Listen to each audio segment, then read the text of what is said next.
1994. Ela não vai mais chorar. She's not crying anymore. Canção essa que foi cantada aí por Chitãozinho Chororó e Billy Ray Cyrus, que fez parte desse grande álbum da dupla sertaneja, né, que vendeu aí mais de 1 milhão de cópias.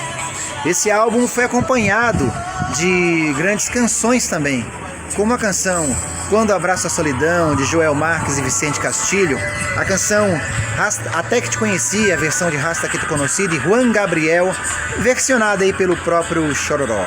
A canção Saudade Dela, de Fátima Leão e Neto. A canção Caminhoneiro, a versão de Gentle on My Mind, de Erasmo Carlos. Até Você Voltar, de Virginia Keir e Carlos César. A canção Meninos Passarinhos, de Paulo Debétio e Paulinho Rezende.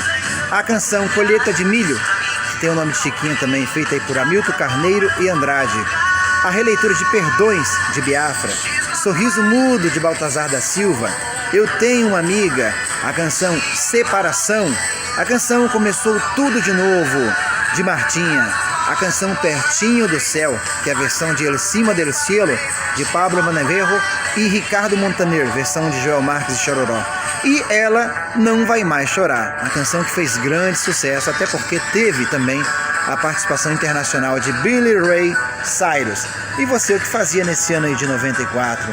Você conheceu esse álbum? Escutou essas canções? Compartilhe conosco os seus momentos. Um abraço a todos. Estamos conectados.